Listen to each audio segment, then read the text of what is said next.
Hey everyone, I'm Kevin with Victory 4x4. In today's video we're going to be installing our dash accessory mount in this 2006 Lexus GX 470.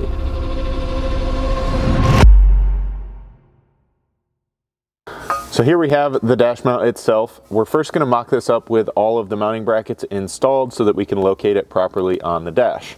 So here I have one of the front mounting brackets. These are going to have pre-installed nuts on one side. That side is what's going to bolt to the inside of this front face using two of your black 1/4 button heads in your bolt pack. So we'll slip this in behind here and get it lined up, and then thread in a couple of those bolts. And these just need to be hand tight for now. So once you get that one in and tight, you want to do the same thing over on the other side, and here's just a brief look at what that's going to look like from the inside. We can then kind of flip this around and work on the two rear mounts, as I like to call it, looking at this the way you're viewing it. However, they do go toward the front of the vehicle, so interpret that how you will. These are just essentially a 90-degree bracket. I believe they're just a little over 90, and they do have two pre-installed nuts as well that are going to line up with the two holes that you see on this back face here, and then install again with 1/4 button head hardware. So with those installed, you'll have all four bolts visible on this back face, and then here's a look at the mounts again from the inside, or the bottom if you will. You'll then need a 5/32 hex to tighten just these four bolts, holding these two mounts in for now. From there, we provide you with double-sided 3M VHB tape that is going to be applied to the bottom side of these two flat faces on your mounts here. It is a little bit long, as you can see here, so you're just going to grab a pair of scissors or something you have available there to trim that down to length. Once you have that trimmed to length, ours is kind of just undersized of the overall bracket width.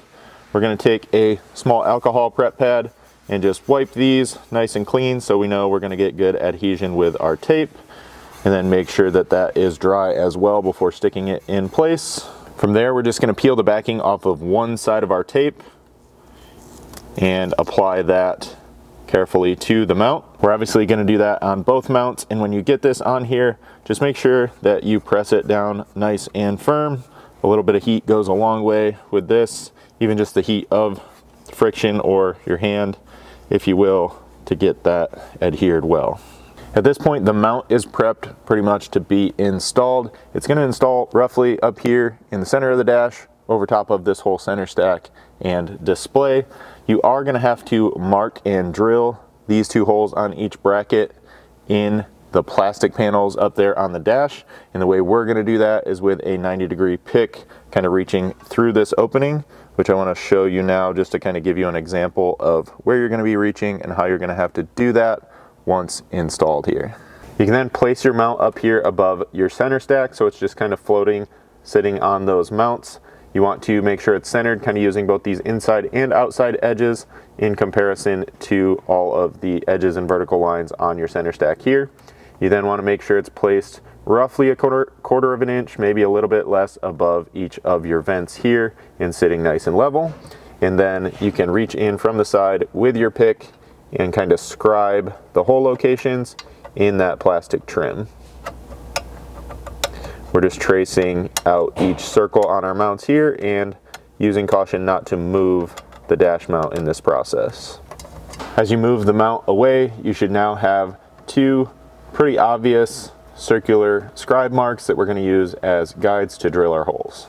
Now, in order to drill those mounting holes, we do have to remove those panels from the dash, so we'll start down here on the center console, kind of just to the side of the shifter, by removing each of these outside trim panels on both the driver and passenger side, that is.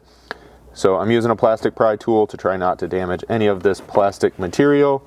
We're going to get in between this edge here, just behind the shifter, and pry up. And then once you can get in there with your hand, these pop up pretty easily and then just slide back to remove. With that out of the way, you expose this lower tab as well as just the bottom edge of this silver trim section here. These are just held in with clips at this point, so we're going to get in behind here and pull straight back.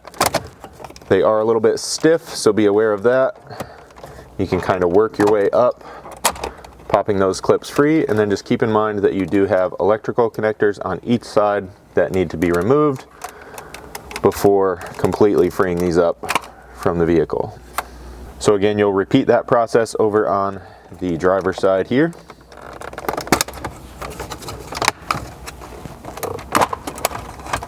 And again, disconnect your wire harness. When it comes to drilling these out, you could use a small 1/8 inch drill bit as a pilot hole and then drill your 1/4 inch hole if you want. I just have a step bit or a unibit right here that we're going to use and kind of carefully drill each of our marked hole locations. There is plenty of room on the back side, so you shouldn't have to worry about running into anything there as long as you don't put your fingers in that area. With the holes drilled, you need to install the bracket. So here is one installed. You can see the bolts run from the bottom up with the nuts on the top side. The nuts that we are using in this location are a flanged nylock nut. They really should be the only nuts in your hardware pack, so easy to identify there. So we'll go ahead and bolt this other one on. You may have to kind of lift the bracket up on the bolt to get that nut started. And then to tighten these up, you'll need a 5/32 Allen key along with a 7/16 wrench. This process is a little bit tedious since you pretty much have to use hand tools here, and the nylock nuts kind of slow you down. But go ahead and just take your time and snug both of these up.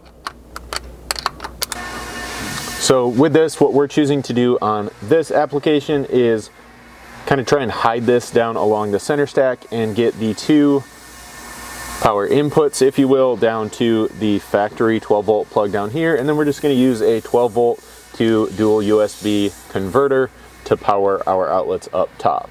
Alternatively, if you wanted to, and something we've done in the past on different vehicles, is pick up a 12 to 5 volt USB converter. We ran power then in all the way from the battery. You could also find a 12 volt power source in here if you wanted to take the time to do that. And then to your converter, you can then, of course, plug those into this, tuck that all in discreetly under the dash, and have full-time 12 volt power at your outlets up here if that's what you're looking for. So to do that successfully, there were a couple things we had to do.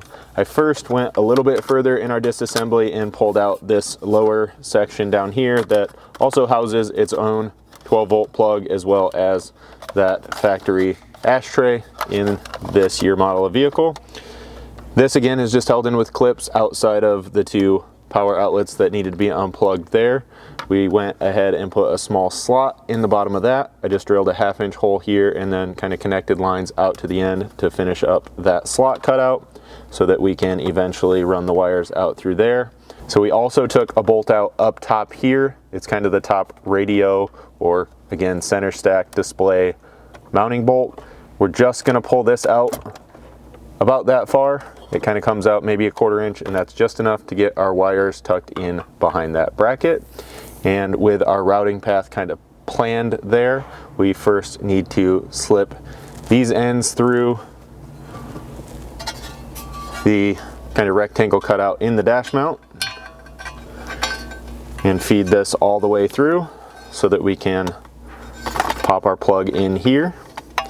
And then we'll go ahead and get this placed close to where it belongs up on the dash. Now the reason I took the time to kind of get these wires in behind this bracket is because the air duct on the back of this trim section takes up so much space in there, and we're just trying to get this tucked all the way in over tight and out of the way. So like I mentioned, we'll pull this out, we'll then tuck the wires carefully in behind this bracket. I did also have to trim a little bit of the factory plastic off of this section, kind of inside of this clip out of the way to make room for the wires.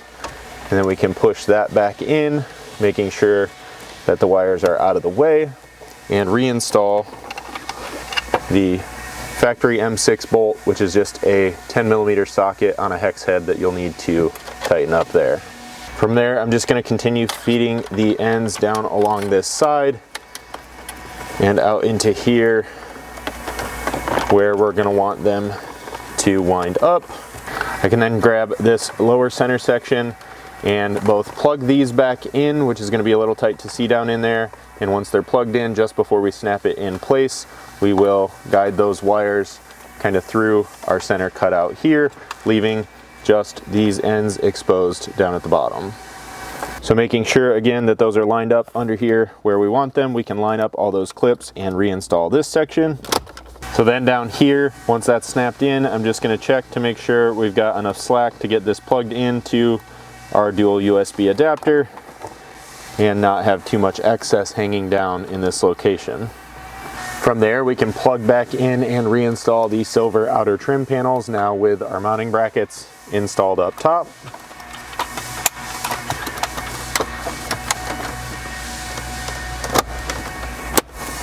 And then on that passenger side one, we did have to make a small notch in the top here, again, for wire routing.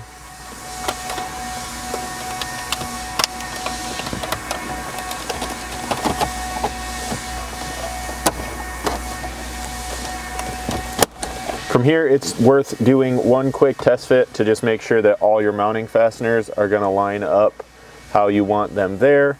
And then you again want to make sure that your dash surface in here is nice and clean before peeling off your final layer of cover or backing on that double-sided tape. Once you have peeled the backing, you want to use caution not to stick that down until you're absolutely ready.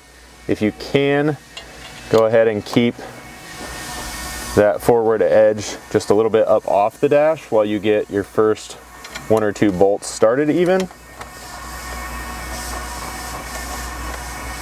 And then with those lined up, to kind of use it as a guide, you can go ahead and press the entire thing down into position. From there, go ahead and start the two remaining outside fasteners, and then grab your 5/32 hex to tighten everything up. From there, if you haven't done so already, go ahead and reinstall these two lower trim panels to complete this installation. So like we said, with those installed, this installation is now complete. As always, if you guys have any questions at all about this product or anything else we offer here at Victory 4x4, don't hesitate to reach out to us. You can always send us an email at info@victory4x4.com or call us at 269-459-8447.